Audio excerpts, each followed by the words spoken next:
Le tennis, parce que cette semaine, on l'a vu, beaucoup de choses ont été dites à propos du tournoi de tennis, la programmation, la chaleur, l'humidité, l'absence de plusieurs joueurs et joueuses. Et puis un vainqueur, on ne va pas dire surprise, n'empêche que Alexandre Zverev n'a jamais remporté un tournoi majeur. Il fait partie des meilleurs au monde.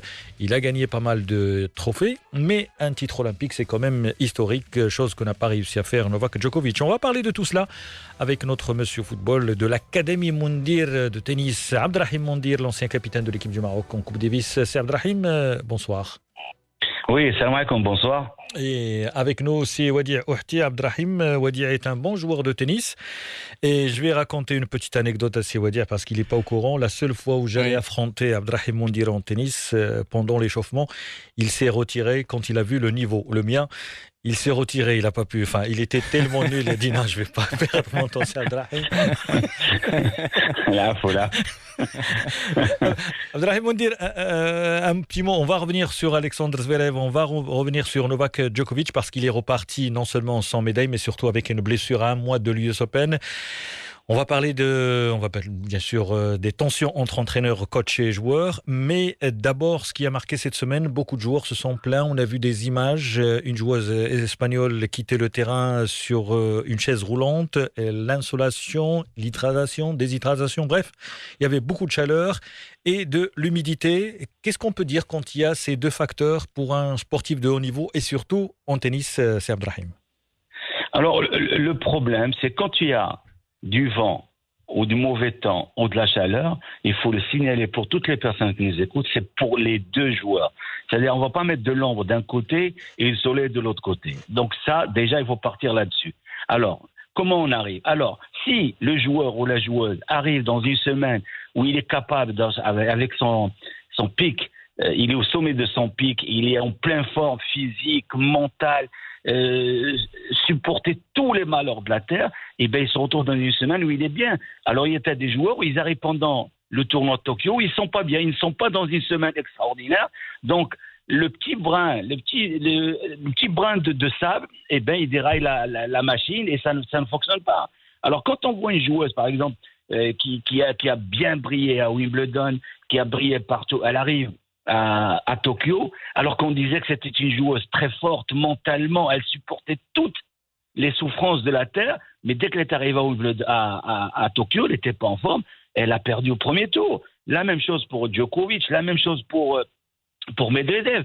Et si je peux me permettre, le joueur qui a le plus souffert dans ce tournoi, attention, parce qu'on dit que c'est un tournoi de 250 points ATP, mais c'est totalement faux. Quand tu es dans un tournoi, le numéro 1 mondial, à savoir Djokovic, le numéro 2 mondial, à savoir Medvedev, qu'est-ce que tu peux avoir de mieux? Bien sûr, les superstars, Federer et Nadal ne sont pas là, mais le tournoi a bien eu lieu. Alors, je disais que le joueur qui a le plus souffert cette semaine pendant ce tournoi, c'est Medvedev. La première chose, il n'a pas supporté le soleil, et deuxièmement, il a été agressé en permanence par des questions sur le dopage de l'équipe russe. Qu'est-ce qu'il a à faire, lui, dans cette affaire? Donc, tout ça est difficile. Et comme il a été fragilisé par le soleil et tout ce qui va avec, eh ben, il a craqué et on voit le résultat. Il n'a pas pu aller au bout de son rêve. Voilà donc pour Medvedev et également pour les conditions. On va essayer d'avancer. Le grand perdant, c'est bien sûr Novak Djokovic. Le numéro 1 mondial a gagné les 3 premiers majeurs de l'année. Bien entendu, Melbourne et également Roland-Garros, sans oublier Wimbledon. Il était en demi-finale. Il déroulait tout simplement. Il a même gagné son premier set facilement en demi-finale. Mais après, il a perdu la demi-finale.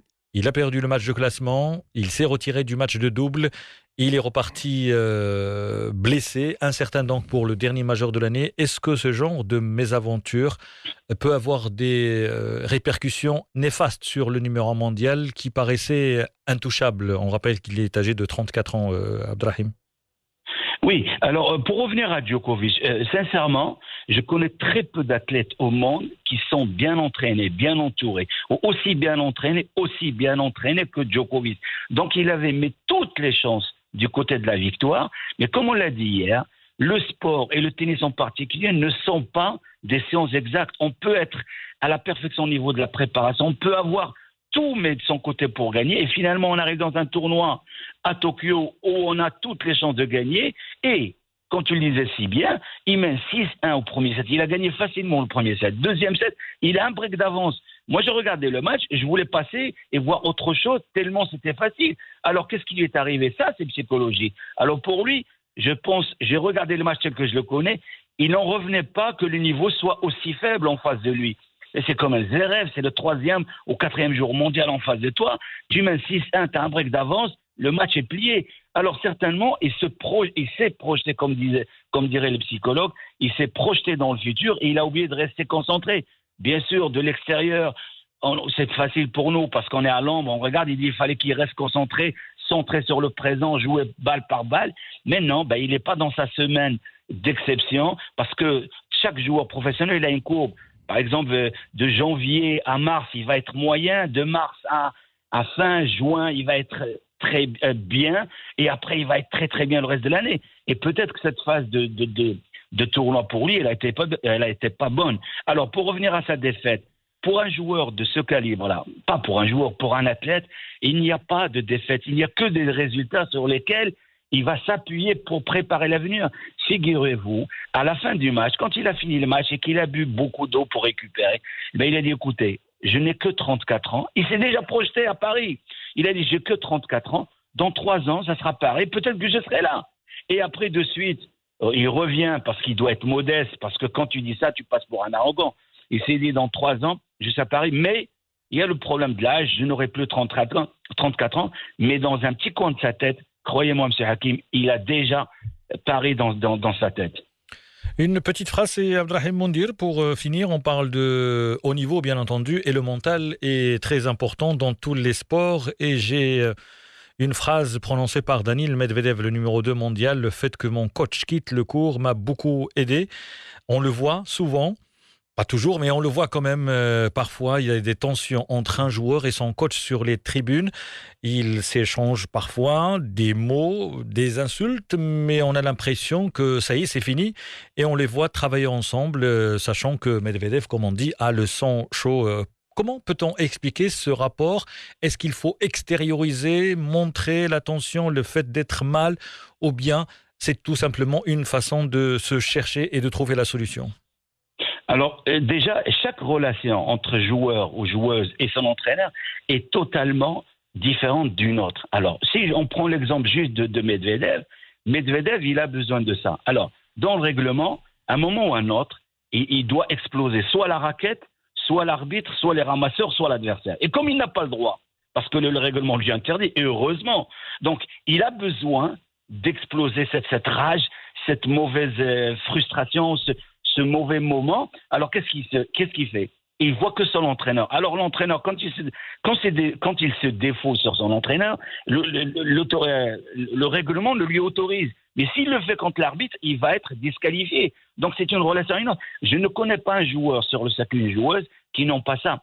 Par moment, tu vois même Nadal faire changer la place de l'entraîneur de son père. Parce que s'il voit son père qui est à droite de son coach, il va, pendant le match, il va dire à son père, écoute, papa, s'il te plaît, passe côté gauche, parce que ça me perturbe. Donc, ils sont là, ils ont besoin de trouver des repères, mais surtout, ils ont besoin de quelque chose sur lesquels s'accrocher. Mais c'est tellement complexe, le sport, et là, on parle de tennis, c'est tellement complexe qu'il n'y a pas de règles particulière. Donc, heureusement que tous ces joueurs, ils sont accompagnés toute l'année par des psychologues et qui l'aident et qui essaient de les emmener vers la victoire. Mais la victoire appartient toujours aux joueurs. On peut avoir un psychologue, on peut avoir un entraîneur physique, un diététicien ou tout ce qui va avec.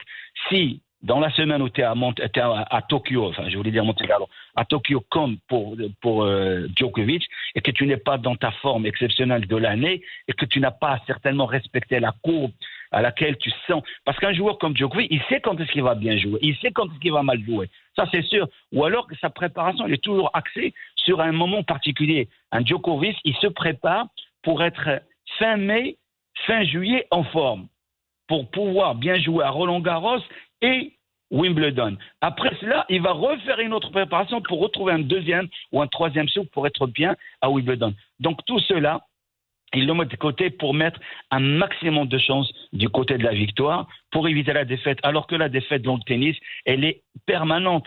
Au football, on peut sortir avec un match nul. D'accord? Mais au tennis, il y a un vainqueur et un perdant. Et on ne peut pas terminer sans rendre hommage à Zverev parce qu'il fait un tournoi extraordinaire. Quand je disais il y a 2 ou 3 jours, un joueur qui est bien mentalement, il va le montrer sur le terrain. Et bien Zverev, depuis 1 an, depuis qu'il a réglé ce problème avec son ancienne copine et qu'il s'est marié, qu'il attend un enfant et qu'il a ramené son père en tant que coach, c'est lui qui s'occupe de lui, c'est son frère et son père. Donc c'est un joueur bien équilibré.